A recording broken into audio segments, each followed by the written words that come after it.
Hi everyone, welcome back to my channel and thank you for watching. For those of you that are new, my name is Mark, I am gay, I am a dad, and this is my Daddy Diary, episode 28.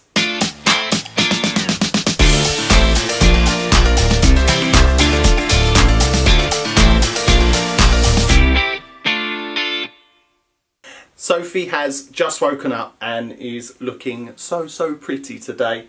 You always look pretty, don't you? Yeah, you're beautiful.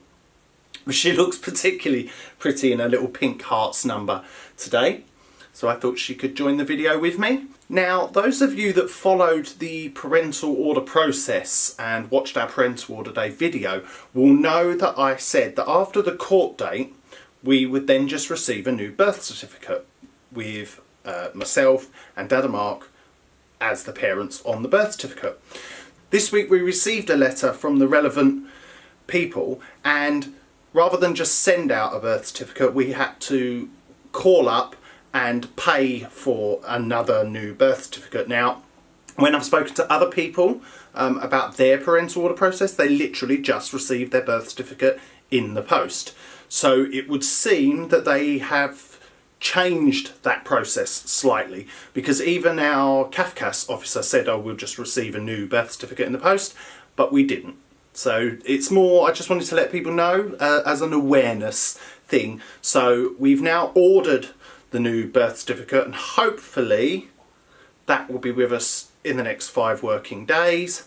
Then we can go about getting her passport sorted out, because we need to get that ready for a certain holiday that you all know about, that I am literally counting down the days to go. I think it's just over 5 months, and I literally can't wait.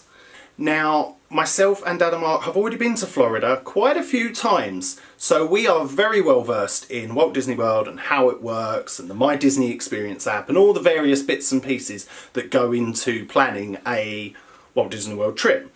That said, I can't help myself from watching other people's videos about visiting the Disney parks, just because they help me get excited and start getting my head into that sort of planning realm.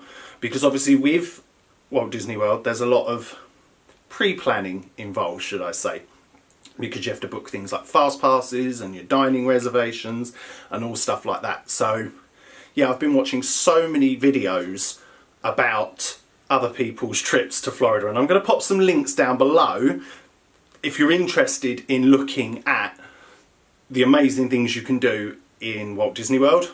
Take a look at some of the links below, because these guys are just incredible and they have the best time, and you can really feel how much fun they are. Obviously for us, the new element is taking a 1-year-old. She'll be 1 year old whilst we are there. We're having her birthday out there. And so it's going to be a whole new experience for us, which also has kind of made me want to ramp up like my research and all those sort of things, so I'm well prepared for when we get out there. As a little update on Sophie's teething, we can now see the tooth. It's not quite visible in photos yet, but when she opens her mouth you can see the tooth there, and then there's almost like a bump next to it where the following tooth is going to be coming in as well. The last couple of days actually she has been a lot better. She's been a lot happier in herself. At the beginning of the week she was particularly grouchy and dribbling a lot and just being a little bit more whiny than usual, which obviously we believe is the teething. But the last couple of days, particularly since the tooth has really kind of started pushing through, it seems that the pain has eased a little bit. We're going through less teething gel and she seems a lot happier. We went out with Nanny yesterday and she spent the entire time that we were out, A, she didn't sleep, and B, she was just smiling and she was talking the whole time. Lots of people in the shops were kind of like, wow, she's vocal. She was very vocal yesterday in the best possible way. It was all very happy, giggly, gurgly, squealy noises, which is just lovely anyway. Like, I love it. So the last couple of days have been a lot better. She is now pretty much sleeping through the night, discounting last night where she was having none of it.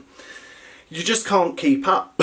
I think that's the thing I've learned. Like, it's so unpredictable being a parent. And just when you think you're getting into a routine, it all goes Pete-tong in the most spectacular fashion, or she'll throw something new in to change up the routine, make things different, and keep you on your toes. Which, to be fair, I have said from day one, she's very good at keeping me on my toes. Aren't you? Yay! Feeding is going really well still, apart from we've noticed a pattern. So if you've been watching the videos, you'll know that she seems to really enjoy sweet potato. All good.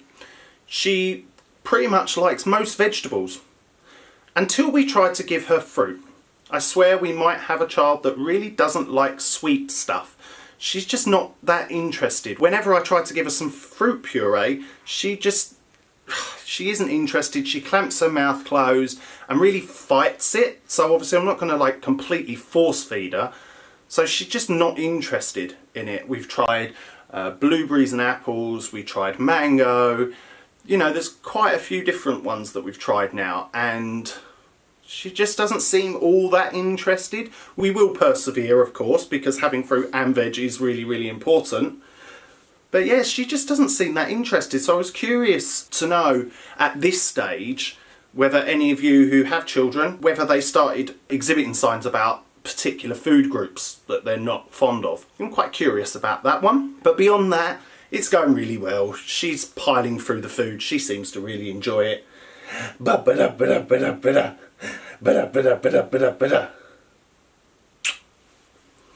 again, it's been another week of more of the same, if I'm honest. Again, I have said it in previous weeks, but she's starting to really, really enjoy baby sensory. This week was quite a revelation. She started really interacting with other babies. Not always in a good way, may I add. Her first reaction was to try and grab and pull at some little boy's leg, which wasn't great.